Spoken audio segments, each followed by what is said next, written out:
Pancasila merupakan ideologi bangsa yang digunakan sebagai dasar sistem penyelenggaraan negara berdasarkan cita-cita luhur dan nilai integratif bangsa Indonesia. Kehadiran Pancasila tentu tidak dapat terlepas dari sejarah panjang para pemimpin bangsa yang senantiasa berjuang tanpa pamrih demi kemajuan bangsa Indonesia. Namun, sangatlah disayangkan, dewasa ini nilai-nilai Pancasila perlahan mulai terkikis, bahkan lambat laun akan semakin luntur. Hal ini ditandai dengan maraknya masalah disintegrasi bangsa, masalah dekadensi moral, masalah radikalisme dan terorisme, masalah penegakan hukum yang tidak berkeadilan, masalah konflik SARA, dan masalah lainnya yang terjadi di bumi pertiwi.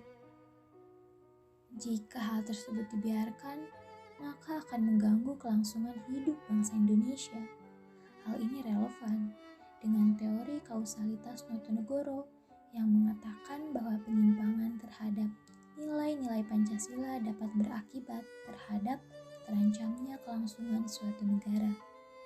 Jika demikian, apakah kita semua menginginkan bangsa Indonesia ini tercerai-berai, hancur lebur, bahkan terlupakan? Ataukah kita semua rela akan perjuangan para pemimpin bangsa ini sia-sia? Jika kita memilih keduanya, artinya kita telah mengkhianati Bapak Proklamasi dan para tetua di lembaran sejarah ini. Kita telah melupakan sejarah bangsa Indonesia, melukai negara kesatuan Indonesia, dan menjadi penjahat di rumah sendiri. Lantas, apakah saat ini masih tertanam dengan kuat ideologi Pancasila dalam diri kita? Apakah masih terukir Pancasila di hati kita?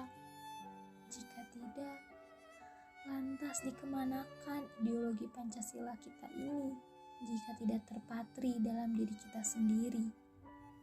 Apabila kita tidak menginginkan semua hal tersebut terjadi, maka kita harus introspeksi diri dan belajar dari kesalahan yang pernah terjadi. Sebab belajar dari kesalahan merupakan guru kehidupan yang paling terbaik. Janganlah kita membiarkan Pancasila ini hilang oleh perkembangan zaman dan dilupakan oleh generasi milenial. Untuk itu, marilah kita tanamkan dalam hati untuk senantiasa menjunjung tinggi Pancasila, mengamalkan Pancasila, dan menunjukkan bahwa Pancasila itu bukan sekedar tulisan, tetapi pedoman hidup bagi seluruh masyarakat Indonesia. Ingat, Pancasila tidak boleh dilumpuhkan. Pancasila tidak boleh dilupakan. Pancasila harus senantiasa diamalkan.